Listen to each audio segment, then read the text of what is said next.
हमारे विपक्ष के नेता श्री शुभेंदु अधिकारी जी ने भी चुनाव के पहले ही पूरे बंगाल का दौरा कर बंगाल में फैली अव्यवस्थाएं, अराजकता और आर्थिक बदहाली और विशेषकर घुसपैठ के मुद्दे को बंगाल के जन जन तक पहुंचाने का काम।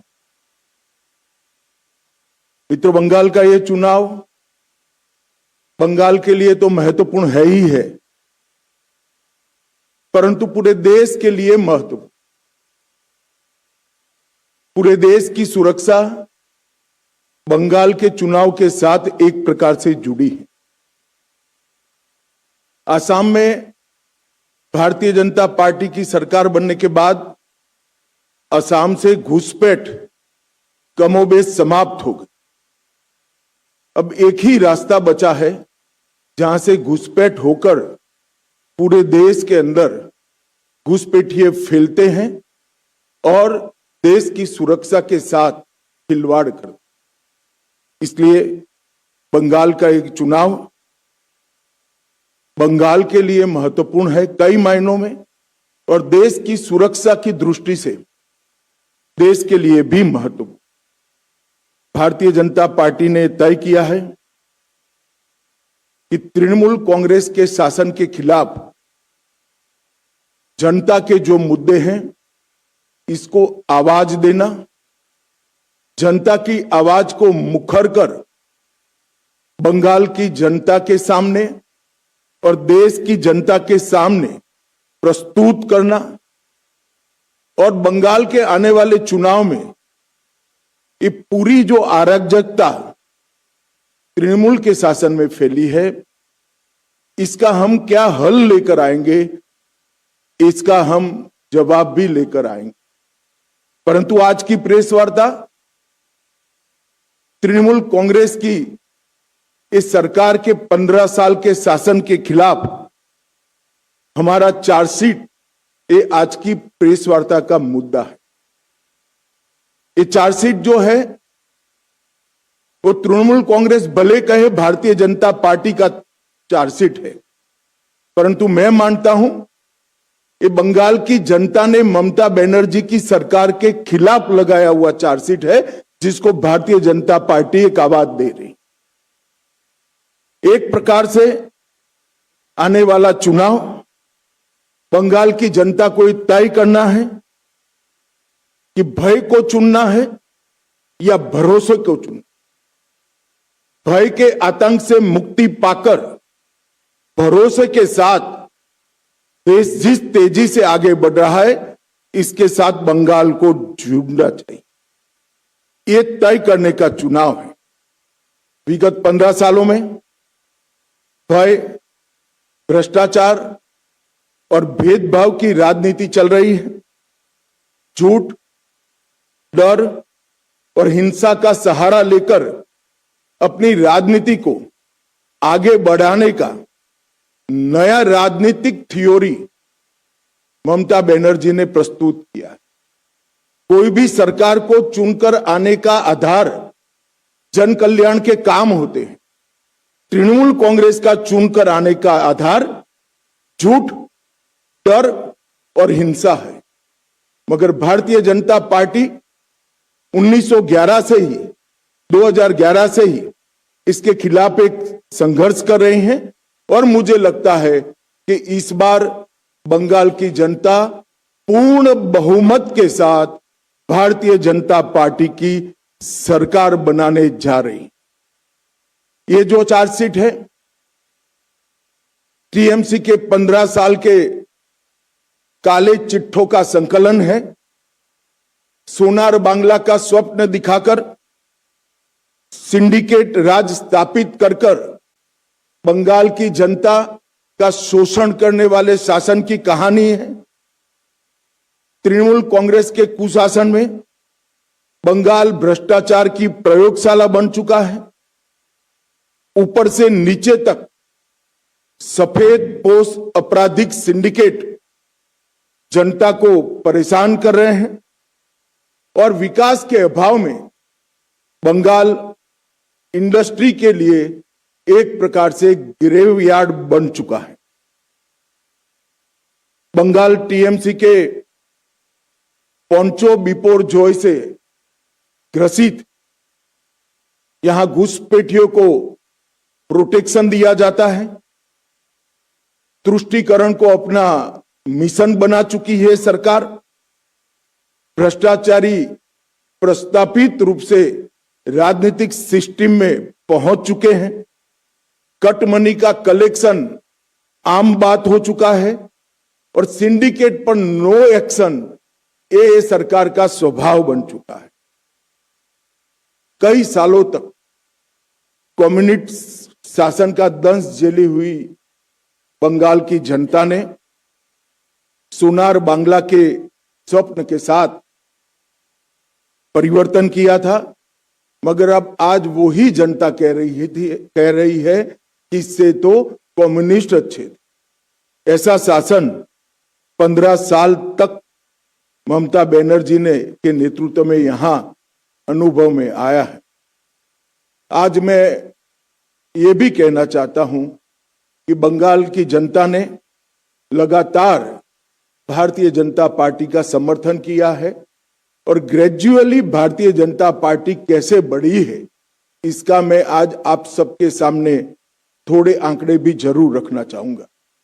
2014 में हमारा 17% वोट शेयर था लोकसभा चुनाव में और 2 सीटें थी। 19 में हमारा वोट शेयर 41% हुआ, 18 सीटें प्राप्त की। 24 में हमारा वोट शेयर 39% हुआ और 12 सीटें मिली। तो हमने एक 40% वोट शेयर का बेस यहां पर बना है। 2016 के चुनाव में विधानसभा में हमारा 10% वोट था और केवल 3 सीटें हम जीत पाए थे। 21 के चुनाव में 10% से बढ़कर 38% तक हम पहुंचे और 77 सीट के साथ हमारे विधायक दल का श्री शुभेंदु जी नेतृत्व कर रहे हैं। 30 साल तक जो 2 पार्टियों ने यहां पर लंबे समय तक शासन किया, कांग्रेस और कम्युनिस्ट, दोनों को 0 सीटें प्राप्त।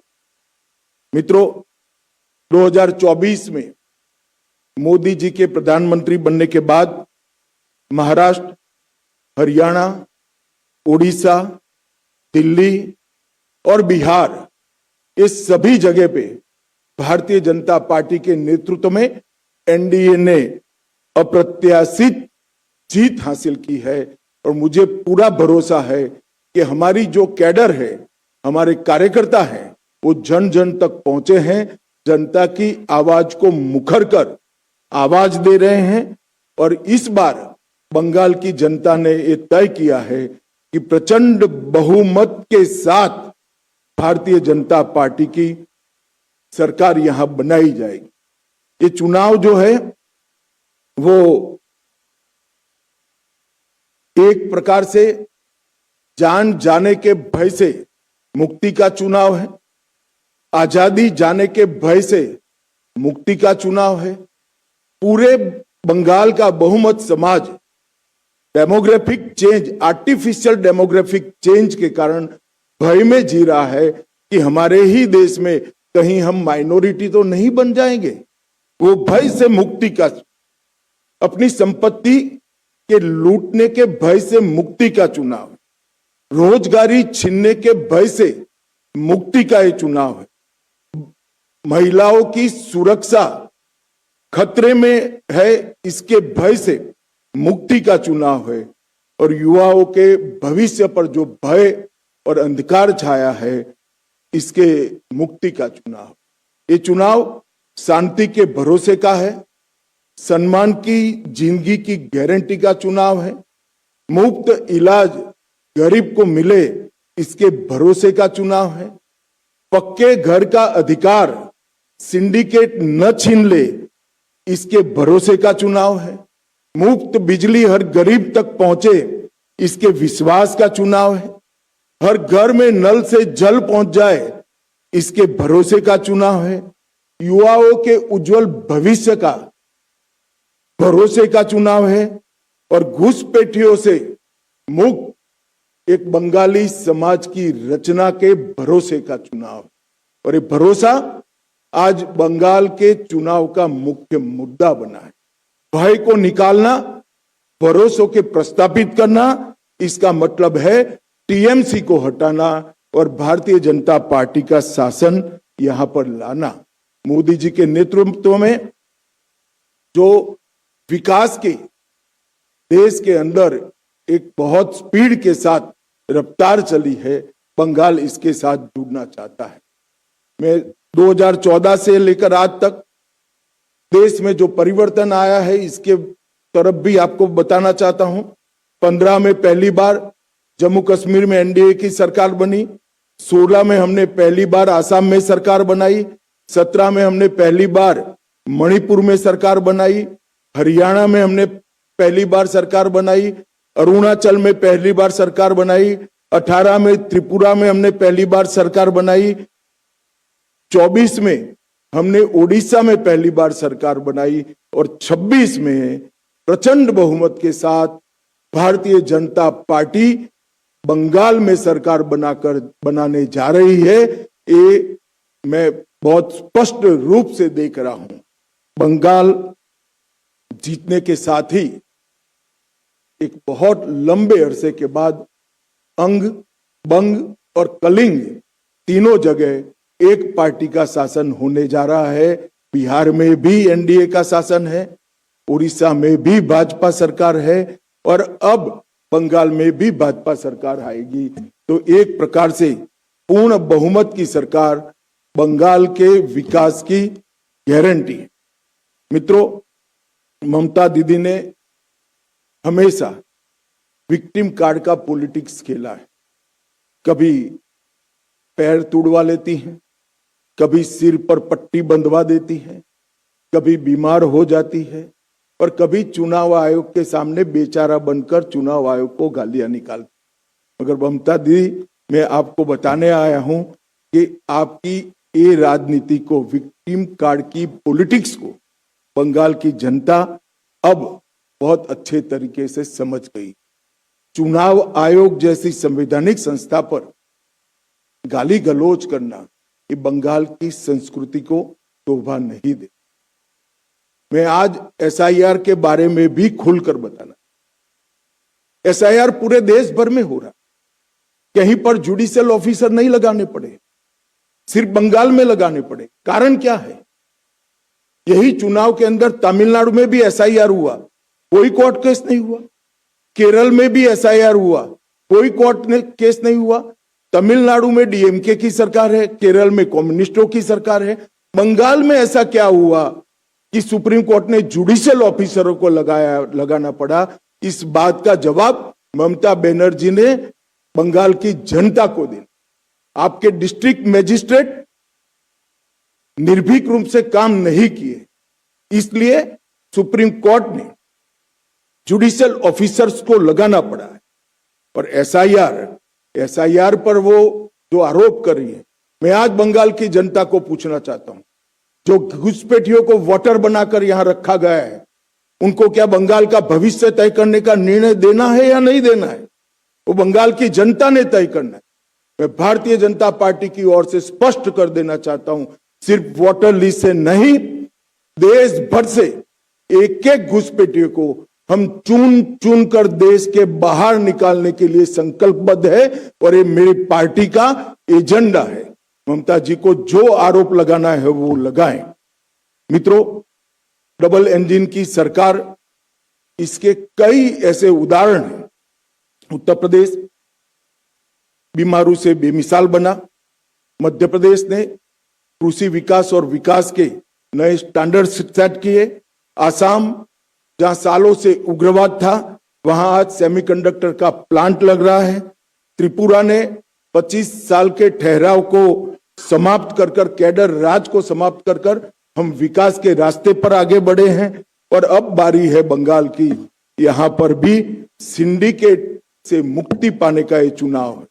मित्रों, मैं चार्जशीट के कुछ महत्वपूर्ण मुद्दे पर भी बताना चाहता हूं। इस चार्जशीट में घुसपैठियों की समस्या को हमने ढंग से उजागर किया है। घुसपैठिया न केवल देश की सुरक्षा के लिए बहुत बड़ी चिंता का विषय है, वो हमारे गरीब श्रमिकों की मजदूरी में भी हिस्सेदारी लेते हैं, गरीब लोगों के अनाज में भी हिस्सेदारी प्राप्त करते हैं और युवाओं की रोजगारी भी छीन। मैं आज ममता बनर्जी जी को स्पष्ट पूछना चाहता हूं कि घुसपैठिए इतने आ गए कि आपकी सरकार सो रही है।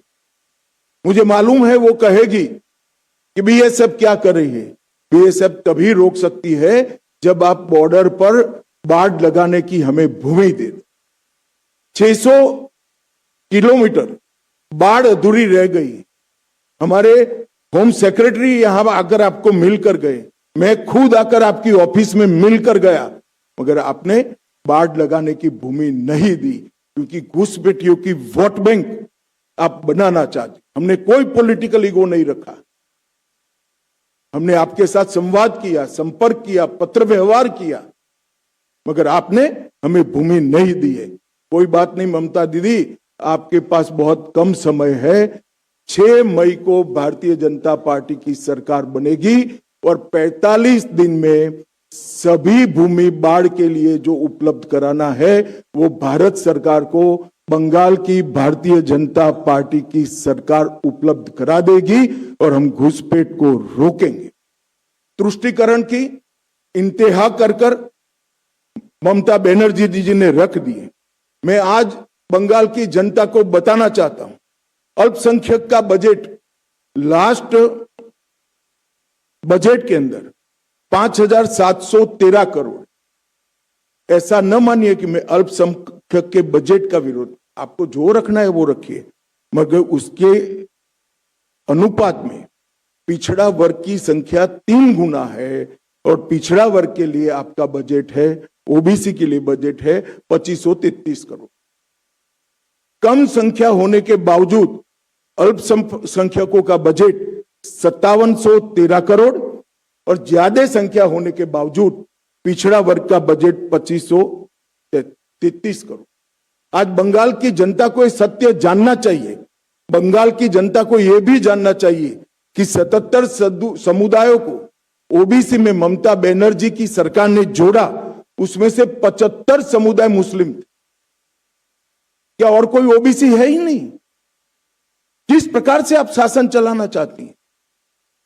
धर्म के आधार पर ओबीसी तय होगा, ये लंबा नहीं चलेगा।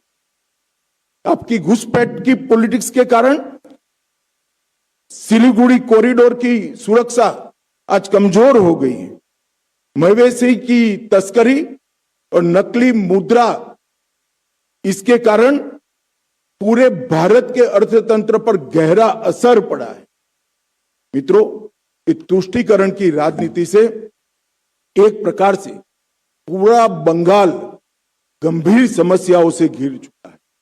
महिला मुख्यमंत्री हैं, वो स्वयं महिला है, उनके शासन में महिलाओं का हाल पूरे देश में सबसे खराब है। 34,738 मामले महिलाओं के खिलाफ दर्ज किए गए। टीएमसी द्वारा, इनकी कैडर के द्वारा महिलाओं पर अपराध के केस में खुलेआम संरक्षण दिया गया। आरजी कर के केस में जो आरोपियों के वकील होते हैं, इनको इनाम में राज्यसभा दिया जाता है।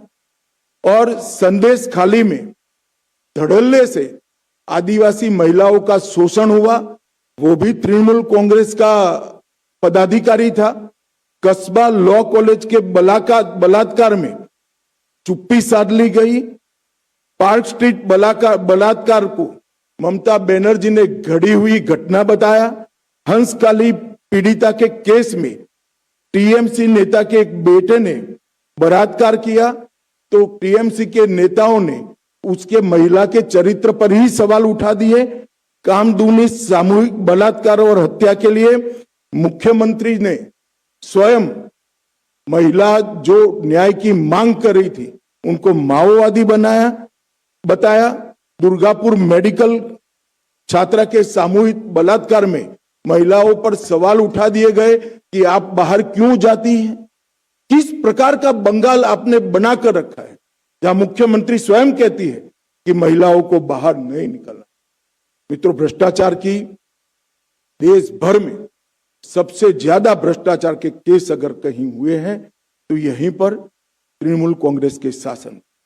राशन का पीडीएस घोटाला 10,000 करोड़, शिक्षक भर्ती का घोटाला, 26,000 नौकरियां रद्द हो गई, मनरेगा जॉब कार्ड घोटाला, पीएम आवास का घोटाला, मिड डे मील का घोटाला, पीएमजीएसवाई सड़क का घोटाला, मालदा बाल राहत का घोटाला, अम्फान राहत का घोटाला, मवेशी तस्करी का घोटाला, और तृणमूल कांग्रेस के 20 से ज्यादा एमपी, एमएलए और पदाधिकारी एक घोटाले में जेल में बैठे और उनको टिकट भी दिया गया।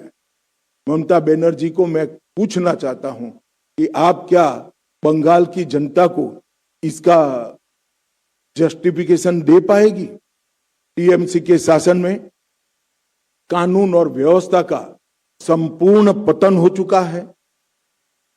300 से ज्यादा पॉलिटिकल पार्टी के, विशेषकर भारतीय जनता पार्टी के कार्यकर्ताओं का हत्या हुआ है और हमारे विपक्ष के नेता शुभेंदु अधिकारी पर भी पश्चिम मेदिनीपुर में हमला किया गया।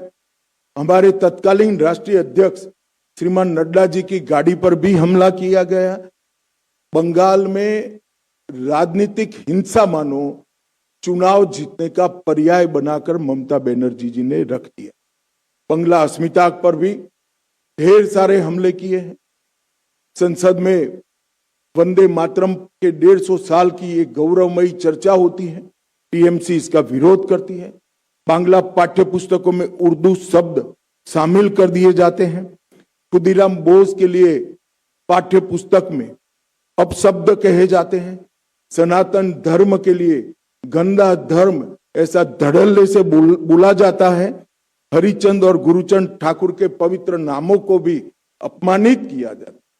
मैं नहीं मानता कि आज का बंगाल कवि गुरु का बंगाल रह गया है। ममता बनर्जी के शासन में बंगाली अस्मिता भी नीचे नीचे नीचे पाताल तक पहुंच, औद्योगिक कब्रिस्तान के रूप बंगाल को आज जाना जाता है। ढेर सारी इंडस्ट्री यहां से चली गई। ममता जी के चेहरे पर शिकन नहीं हो। ममता जी को इंडस्ट्री जाने से ज्यादा घुसपैठियों के वोट मतदाता सूची में रह जाए, इसकी चिंता है। ममता जी ने इतनी चिंता अगर इंडस्ट्री की करी होती तो इतनी इंडस्ट्री बंगाल छोड़कर न जाती। और एफडीआई का प्रवाह 30% गिरकर सिर्फ 2662 करोड़। इतने बड़े बंगाल में जहां से 40 लोकसभा की सीटें जाती हैं, 2662 करोड़ का एफडीआई का प्रवाह है। मित्रों, किसी भी प्रकार से 15 साल में मां माटी मानुष का जो नारा लेकर ममता जी आई थी, वो नारे को हर तरह से द्रोह करने का काम स्वयं ममता बनर्जी की पार्टी ने किया है, उनकी सरकार ने किया है। और पूरी तृणमूल कांग्रेस, पूरे उनका कैडर कटमनी और सिंडिकेट में व्यस्त हुई है। जनता त्रस्त है, जनता बदलाव मांग रही है। मुझे पूरा विश्वास है कि बंगाल की जनता नरेंद्र मोदी जी के नेतृत्व में यहां भारी बहुमत के साथ भारतीय जनता पार्टी को चुनकर भाजपा की सरकार बनाने जा रही है। और मैं बंगाल की जनता को आज की प्रेस वार्ता के माध्यम से प्रार्थना करना चाहता हूं कि हमारा जो घोषणा पत्र आएगा, वो घोषणा पत्र में ये आरोप पत्र के अंदर जो जो चीजें बताई गई है, जिससे बंगाल को नीचे नीचे नीचे पहुंचाया है, वो बंगाल को कैसे उठाना और कवि गुरु की कल्पना का सोनार बांग्ला बनाने का हमारा एक्शन प्लान क्या है, रोड मैप क्या है और कार्य योजना क्या है, वो भी हम हमारे घोषणा पत्र में लेकर आएंगे। मैं फिर से एक बार बंगाल की जनता को अपील करना चाहता हूं, भय छोड़ दीजिए, अपने अधिकारों के लिए बाहर निकलिए, भारी मतदान करिए और तृणमूल कांग्रेस की सरकार को मूल समेत उखाड़ कर फेंक दीजिए। बहुत बहुत धन्यवाद।